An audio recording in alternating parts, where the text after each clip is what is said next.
No soy un superhéroe. No puedo volar.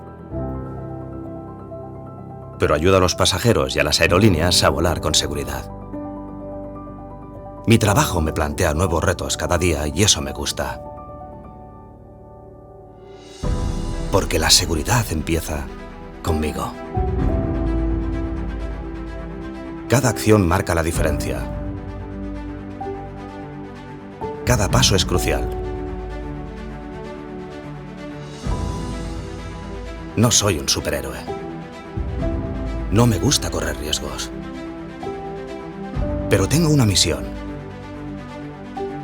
Debo estar preparado ante cualquier situación.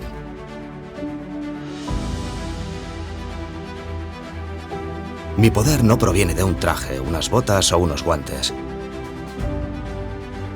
No llevo capa ni máscara.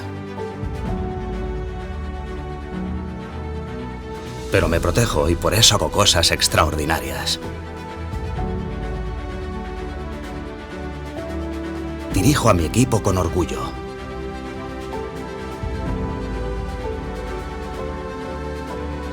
En realidad, me doy cuenta de que sí que soy un superhéroe. Para mi familia, mis amigos, mis compañeros. Protegiéndome a mí mismo, los protejo a todos ellos.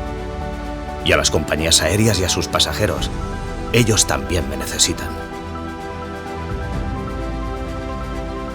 No todos los superhéroes llevan capa. Ser un superhéroe significa seguridad. Cumplir mi misión sin ella no es una opción. Porque la seguridad empieza conmigo.